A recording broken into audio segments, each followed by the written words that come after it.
Halo, Assalamualaikum warahmatullahi wabarakatuh. Jumpa lagi dengan saya, Freddy Sudaryanto, di channel YouTube-nya Freddy Sudaryanto Spot. Masih seputar kasus Jalan Cagak Subang.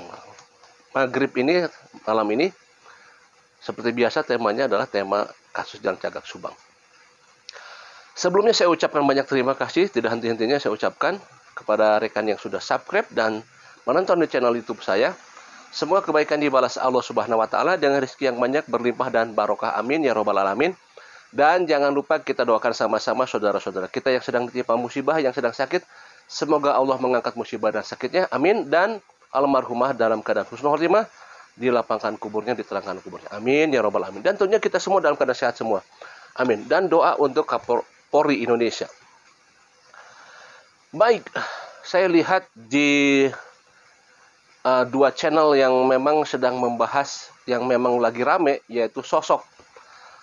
Siapakah sosok itu? Adalah sosok Banpol. Tapi di sana adalah sosoknya adalah sosok fotonya. Memang lagi dibahas, ini lagi rame. Satu yang dibahas oleh channel Luruskan. Kemudian ada balasan dari Kang Heri Susanto, masalah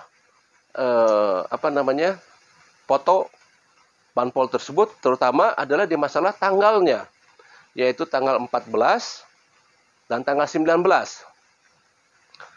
Jadi kalau kita lihat dari kejadiannya, sesuai dengan BAP yang disampaikan oleh pihak Danu, yaitu kalau Danu kan tidak lihat dari BAP-nya, tapi Danu waktu itu kan diwawancara oleh salah satu channel YouTube, ya. Dia diwawancara, pertama kali muncul Banpol itu kan itu, pada saat diwawancara oleh salah satu channel YouTube, ya. Nah, kemudian dia, Danu di sana mengungkapkan masalah Banpol. Kronologis Banpol, yaitu kejadian tanggal 19.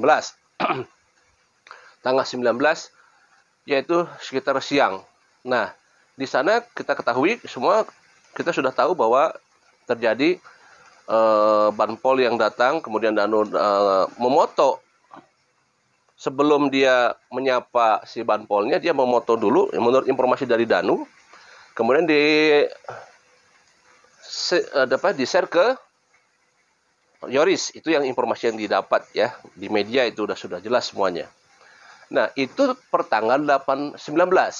Nah, yang dibahas oleh channel Luruskan adalah adanya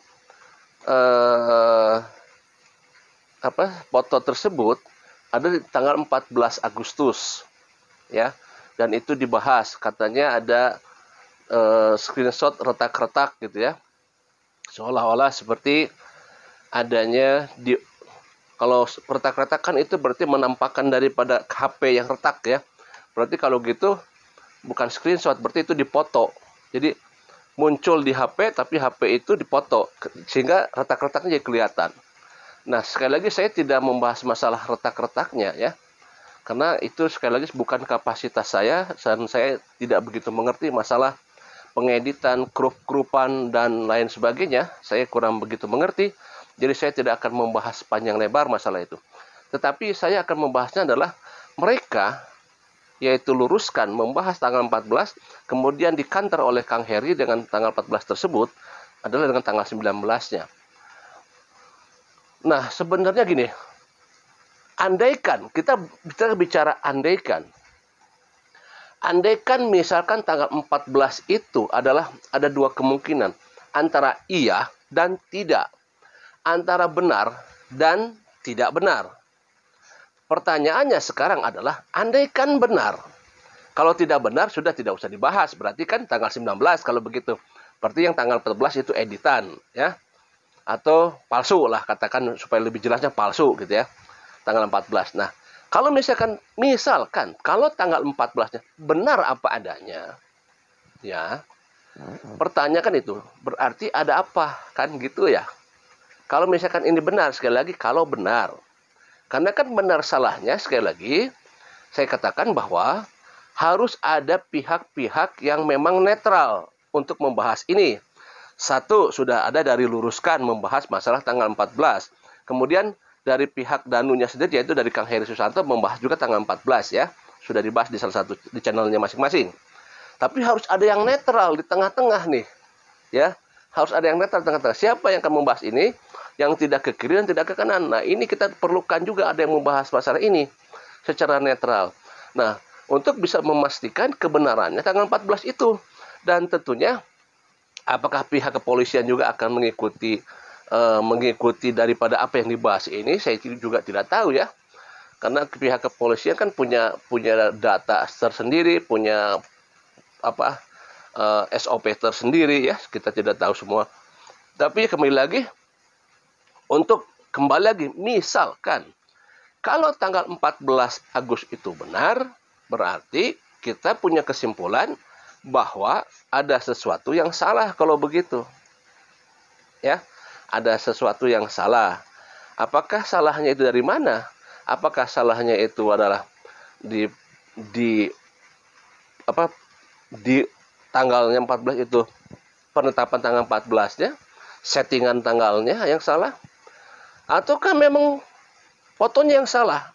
Nah, kita tidak tahu. Saya nggak ngerti masalah itu.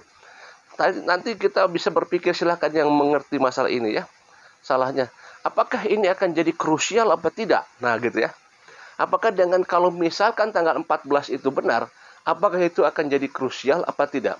Apakah akan menjadikan hal ini bisa mengangkat ke hal terbukanya kasus? Kan itu ya. Kalau misalkan kesalahannya misalkan tanggal 14 itu biasa-biasa saja, tapi kenapa kok ini semakin heboh saja di masalah ini ya? Masalah tanggal 14 ini semakin heboh. Nah, nanti kita tunggu saja tanggapan dari Luruskan setelah ada kantor dari Kang Heri Susanto ya. Nah, sekarang coba kita membahas ke belakang. Tanggal 19 itu terjadinya yang dibahas adalah kan banpolnya ya. Tapi bukan hanya banpol, tetapi kalau kita lihat tanggal 19-nya itu menyeret ke aktivitas. Di mana aktivitas itu adalah satu, Danu beserta satu rekan standby di SMA 1. Danu, Wahyu, Kosasi, dan Opik standby di SMA 1. Datang banpol masuk, Danu turun ke bawah. Pada saat Danu turun ke bawah, informasi yang didapat bahwa Kosasi yang ada di sini itu tidak melihat. Katanya, kata Wahyu, kenapa Kosasi tidak melihat? Ada di mana dia? Oh, mungkin lagi ke WC mungkin. Ya, atau lagi ke belakang, atau lagi tiduran. Kita nggak tahu ya. Tapi pernyataan daripada Kosasi tidak melihat. Ya, dia kata Wahyu katanya. Oke, tidak apa-apa. Kita abaikan itu. Ada apa yang terjadi? Banpol datang, Danu turun ke bawah, kemudian Danu memoto banpol tersebut dan diserahkan kepada Yoris, dikirim lewat WA. Kemudian Danu diminta oleh banpol, itu informasinya, untuk membantu banpol membersihkan bak mandi. Kemudian terjadilah kegiatan di dalam TKP, yaitu menguras bak mandi. Masalah apa yang terjadi di dalam, itu kita tidak tahu apa yang sebenarnya terjadi di dalam. Tapi informasinya adalah menguras bak mandi. Kita tidak tahu apakah menguras bak mandi itu bersama dengan banpolnya, atau banpol membantu, atau bagaimana, kita tidak tahu. Ya, itu pasti nanti ada di Danu semuanya. Pastinya sudah ada di BAP. Ya. Nah, terkait dengan Danu, apakah dia menguras bak mandi itu, dia masuk ke dalam airnya, atau hanya menawu? Kalau menawu itu mengambil dari luar, diciduk, kemudian dibuang airnya, atau masuk ke dalam bak mandi. Tapi informasi yang kita dapat bahwa Danu sempat menemukan barang, yaitu cutter dan gunting. Cara menemukannya bagaimana? Apakah dengan tangan ataukah dengan kaki? Kalau dengan kaki berarti Danu masuk ke dalam bak mandi ya. Berarti tersentuh oleh kaki dan diambil seperti itu. Kalau misalkan kronologisnya terkena oleh kaki ya. Sebesar apa sih bak mandinya itu? Nah, gitu kan. Oke. Artinya bahwa kalau Danu misalkan masuk ke dalam bak mandi, di mana kita ketahui bahwa bak mandi itu disinyalir adalah untuk memandikan almarhumah. Kalau misalkan Danu masuk ke sana, otomatis secara tidak langsung adanya campuran darah di dalam air itu yang mengenai tubuh daripada Danu. Ya. Kan seolah-olah seperti itu ya. Berarti tubuh Danu mengenai air yang sudah tercampur darah korban. Nah, ini kita ketahui bahwa tanggal hari ke-13 ya. Hari ke-13 setelah dari itu kan tanggal 19 kejadian Banpol. Kemudian hari ke-13